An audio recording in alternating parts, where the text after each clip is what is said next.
Broadcasting from the studios of AM 950 KTNF, the progressive voice of Minnesota. This is The Gailey Show. I am your host, JP Derbragosian. We are your answer to the question, what is a queer thing I can read, watch, and go to in the Twin Cities and beyond? And we have a very special guest today. We're going to be talking about a Christmas rom-com. If the world's ending, I want to go out with rom-coms. So our guest is actually going to be from the UK. And so not dealing. They have a lovely progressive Labour government that they elected, unlike us here in the States. But I have a big announcement for folks. If you have not heard it yet, The Gailey Show is going to be moving and expanding to a daily program starting January 6th at 2 p.m. Central Standard Time. We are going to be on the air live Monday through Wednesday, with then on Thursdays some big interviews, getting in with queer thinkers and advocates. And then on Fridays, we'll keep doing all the entertainment news that you have known us for and come to love. And then we will continue to be on Saturdays at 2 o'clock as well, so that we can be part of the Pride on AM 950 block. The only progressive radio station that we are aware of that does 4 full hours of comprehensive coverage of the queer community. So mark your calendars, January 6th, 2 p.m. Central Standard Time. We want you to call in because we want to make this into a live community town hall for how we're going to find ways to resist Project 2025. So one person isn't going to have the answers. We're going to develop a collective, inclusive, progressive vision for America while we resist fascism. January 6th, 2 p.m. If you can't call in, we're going to have live streams simulcasting on YouTube and Facebook, so get ready to chat with me there. We're going to have your engagement that way as well. Gen Z, I'm looking at you. Your phones do actually let you make phone calls. Anyway, January 6th. For updates, follow us on Instagram at @the_Gailey Show. You can also check us out on Blue Sky. Just started an account there. I don't know how I'm doing so far, but we're at thegaileyshow.org on Blue Sky. And we actually created a starter pack, which if you haven't been to Blue Sky, and I didn't know about them until like 3 days ago, a starter pack lets you follow a whole bunch of folks simultaneously. So I have created a starter pack for you if you're joining Blue Sky, or if you've been at Blue Sky, come to my page at thegaileyshow.org. We've got an AM 950 starter pack. You follow it, you get all of the hosts, all of the major shows here on AM 950. You can follow them and see all of the special things they're putting on Blue Sky, which some of them are doing some very special things. So there we go, at thegaileyshow.org on Blue Sky. Okay, enough of that. We're very excited. We'll get to all of that after the holidays. But right now, it is the holidays, and I am a fan. Longtime listeners of the show will know I am a big fan, actually, of Christmas queer rom-coms. And so I was delighted to have our guest reach out to us today about his new book, You Make It Feel Like Christmas. It is by J.S. Gray. John, hello. Welcome to The Gailey Show. Hello, JP. Thank you very much for having me. I haven't gotten through the entire novel yet, but so far into it, it's such a visual novel. I can see it like a Hallmark or a Lifetime Christmas movie. I was telling you this before we got started, and I know in the UK you don't have like Hallmark and Lifetime like on regular TV stations. You can stream it, but that's a big compliment because I'm a big fan of those. Thank you. But if the creative folks at Netflix, HBO Max, Hulu, Hallmark, Lifetime, you all need to read this because it is absolutely delightful setup and story to be telling us about. So, without further ado, what is the story of You Make It Feel Like Christmas? I think loving Christmas so much and loving LGBT story writing, it was something that I felt that I had to write. I've been working on it for about 3-4 years now, going back to it every Christmas time because I'm a big fan of Christmas. I always have been. So ultimately, it's a happy ever after rom-com. Well, it has to be a happy ever after. So who is our main character? So our main character is Hale Dean, and he has suffered in the past. The book starts with heartache. Because of what he's gone through, and I won't run the story here, but he hates Christmas. He's spent the past 4 years trying to avoid it as much as possible.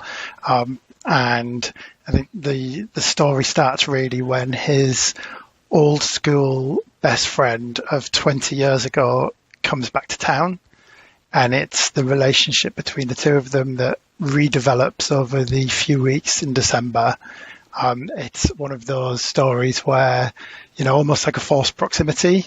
You've got two old best friends, families know each other, they keep banging into each other in the local village, which is very small, very festive and Christmassy, and they just can't avoid each other, really. It's got everything. Even the second chance romance. Well, I mean, were they together originally? No. Maybe not. No, they were just friends. Were best friends from being 4 years old. They grew up together. There was an incident between the two of them 20 odd years ago that kind of forced them apart, and they haven't really spoken since. Mm-hmm. And then Cam, the love interest in the book, he moves away, he gets married, he has his life in the sun, and then that falls to pieces and he returns to his hometown. And the prologue just felt so magical. I was like, oh, well, here it is. Here's our... and then it's taken away in that first chapter there. I think with the prologue, I wanted to kind of set the scene, what the book would have been if there was no trauma and heartache. That's the happy ever after right at the beginning, so you kind of know what you're getting yourself in for. It was very idyllic. Very idyllic. And then those opening couple of chapters is very dreary. Yeah, I was cautious of that because I think I had to strike a balance between showing how much Hale was suffering, but also not being too boring or too dark or too much of a drag, really. So I was really trying to get that balance between the heartache and the reality of going through pain, particularly at Christmas, but also wanting the reader to be able to read on and get over that and find the good stuff at the end of the book. I think you got that balance just right, in my not so humble opinion. But it also, as I was reading it and recalling the before days of my own relationship and trying to navigate Christmas, which is something that I have always loved and treasured since I was a kid. But when you are in that non-relationship, and also for maybe this was just my experience of being a queer person surrounded by MAGA far right family members. Also, there's that tension because it's not necessarily a fun time with your family anymore because you're always sort of on tenterhooks of what stupid thing are they going to, or cruel thing are they going to try to foist upon me. So there is that kind of dynamic that I think that you captured very well, again, in my not so humble opinion, of how do you navigate this where, you're not in love, you don't have a partner, you don't have your own sort of nuclear family that you've created so far. And Hale does have a positive relationship with his mom and siblings. But I mean, well, I don't know. How would you describe that? I don't know. Yeah, I think I would say positive, definitely. They're very supportive. At the beginning of the book, he's not out to his family. He's keeping a lot close to his chest, but he knows deep down that they do love him. They bicker sometimes. They have that relationship that a lot of siblings do, or certainly I grew up with. They don't always see eye to eye, but they're always there for one another. So yes, he's very lucky to that end that he doesn't have to worry about all of that kind of stuff. And usually when I write my novels, I don't like to focus on the negative side. Mm-hmm. Although I like reading books like that, I try to write uplifting stories, and I try not to focus on the negative side of being queer or coming out. Those themes often show up in my books, but it's not usually the negative side, certainly from family members, because I think we get enough of that in real life. So it's fun to look at different aspects of coming out in the queer community. Tell me more about that. It's sort of that, I don't think they were the first ones to do this, but that Schitt's Creek model of, we're not going to give space to, we're not going to platform that type of behavior, right? That we're going to, look at the world in a different way. Tell me more about making that choice as a writer. I think because that's what I lived. When I came out quite young. I was probably about 17, 16, something like that. And that's how I came out. I didn't have any issues with my family. it was perfectly fine and normal. I mean, obviously, it was still very nerve-wracking what happened to me and how I came out. But at the same time, I knew before it happened that I would have the support, and I did.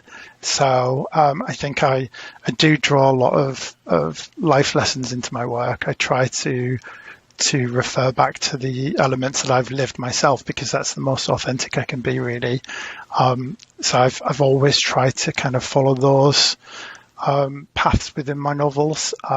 Occasionally there's characters that have had it a lot harder than I did, but generally I think there's enough going on with life to not have to focus on those elements, and that's what I try and do. I'm not insanely jealous at all that you had that experience coming out. Maybe a little bit. Talk to me more about you. So you were writing this over Christmases. Did you deliberately choose to just write it over Christmas time, or how did that writing process work? So it certainly started. So with my writing process, usually I've got about 5 or 6 books going on the go at once. I open my phone app and have notes for every novel that I'm writing, and then when I get enough down to then start writing something up that's tangible, I then get a notepad and start drafting it in a notepad. And for this novel, You Make It Feel Like Christmas, it started off just that idea that I wanted to write a Christmas book because I love Christmas so much. I love romances, and I've not tackled that Christmas rom-com yet. So, and it was a few notes the first year. The second year, it was just drafting a couple of chapter outlines and not quite knowing where I wanted to go with it. And then it was like the third year, it was right, okay, I need to focus on this now. And this year I set myself the challenge of actually finishing it. So I think it was probably August time. I really wanted to get it done this year. I put the Christmas music on, all that festive kind of feelings, the spices out, all that kind of stuff. And it really got me in the mood to finish the book, with plenty of time for this Christmas. What is it about Christmas that you love most? I think it was because I had such a happy childhood, and coming from a big family, I'm one of 5. It was always all of us together. We loved all the presents. We loved the family time. We had the grandparents round. So I just always loved Christmas. My parents did a fantastic job of making it the most special day, for all of us. So I kind of wanted to recreate that in the book. And that's why I had such a big draw with his family. Well, both sets of family and the other characters in the book. I really draw from their parents as well, because that's how I grew up. I spent a lot of time around my friends' parents' houses, and I wanted to bring that into it as well. That's so interesting. What do you think about because queer people? Do queer people experience Christmas differently, do you think? Possibly. I think because we experience everything so differently, or certainly I do. We can't just walk down the street holding hands. I mean, I still wouldn't do that now, and I'm very married and having that lifestyle, but I still wouldn't do that. So I think, as you mentioned before, with the Hallmark movies and everybody's in love at Christmas time, I think to that end, then we do experience it differently, because Christmas is such a show of love for so many people, and I don't necessarily think we can do that in the same way, unfortunately. For folks who are reading the novel and they're I guess ignorant Americans like me of geography, the descriptions of the village are so idyllic. Is that an actual village, or is it based off of an actual village? That is my village, yeah. So my village is Cockerton in Darlington, which is in the northeast of England. So I didn't make the name up. It's being very naughty in my head of like, is there a double entendre happening? No, not at all. That is my village. And I think, because I moved away 20 years ago, I left town. I had a life elsewhere. I left England, and then I came back probably about 18 months ago. So I think I brought that into Cam's storyline. He moves away to to Spain, the coast in Spain. So I've kind of brought that element in, because that's what I did. I moved away to Jersey in the Channel Islands and came back to this small town kind of feel. So again, I drew from those experiences to kind of use that setup for the book. What was that like coming back home? It was challenging. I didn't necessarily want to leave Jersey. You know, I met my husband there.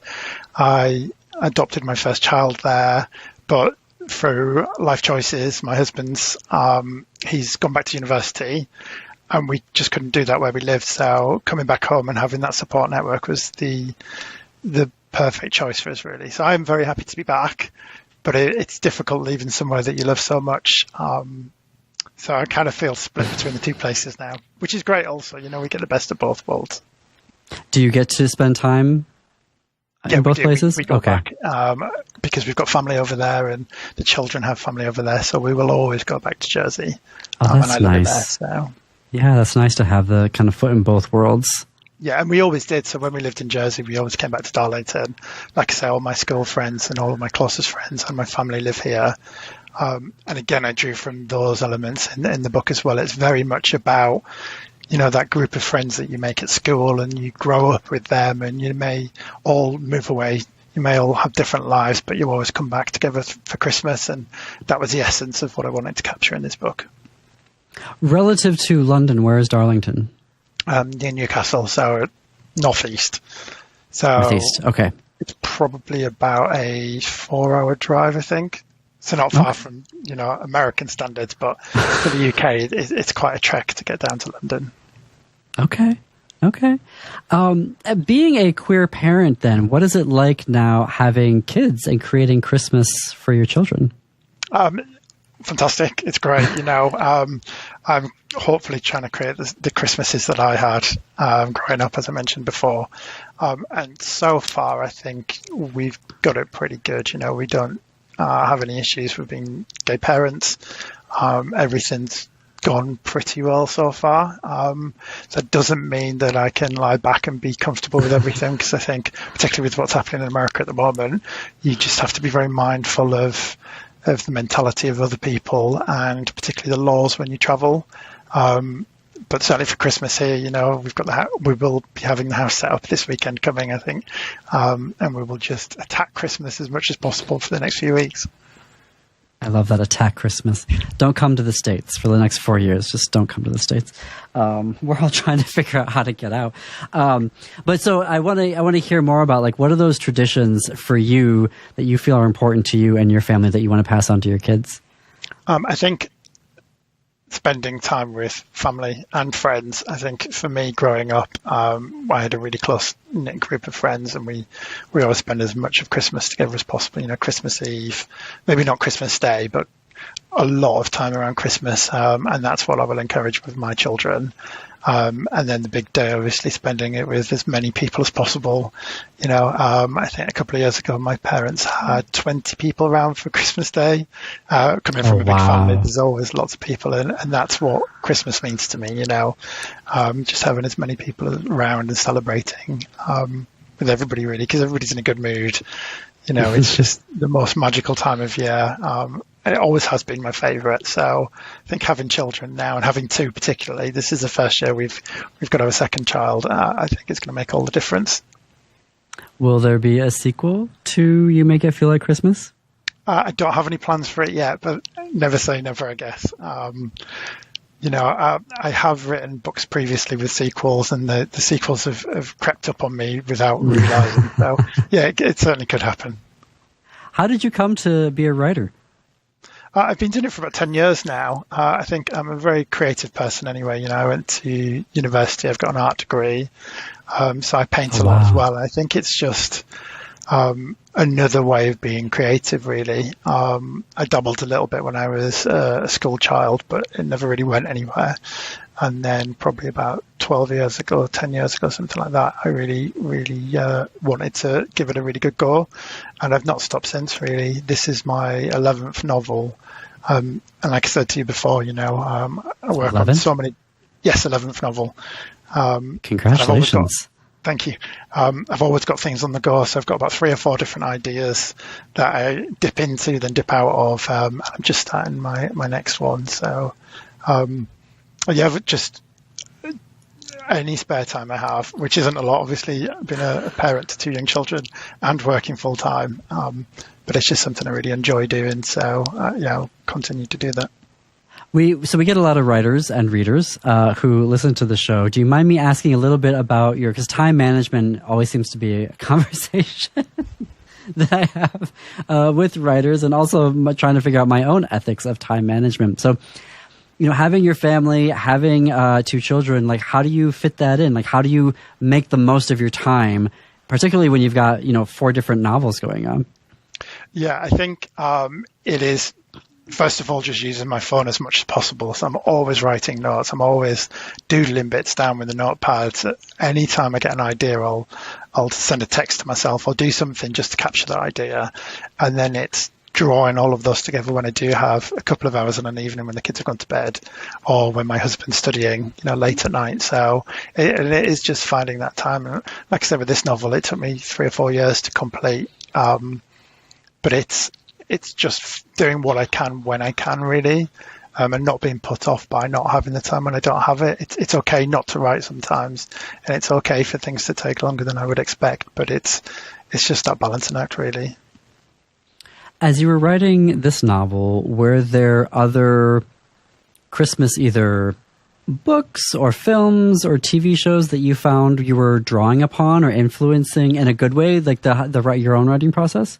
Absolutely. And I read an awful lot as well. And I think particularly for this book, because I hadn't written a Christmas rom-com before, I really wanted to do a little bit more research than usual and kind of get those themes across what people expect, really. I think learning from my fine art degree, there's nothing wrong in going out and researching and in this case, reading what I like, finding out what I like, and then trying to replicate that.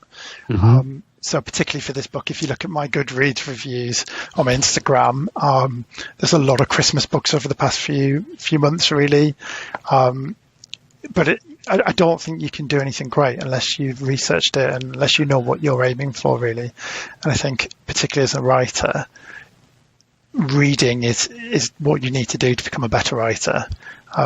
And you get ideas, you then take a seed of an idea from one book and then cross-reference it with something else or your own lived experience, and then it develops into something else. So no matter what ideas I have, they may have started somewhere, but they become very different as I get them down on paper, and then they evolve over time anyway. So what is your favorite animated Christmas special, and why is it Rudolph the Red-Nosed Reindeer?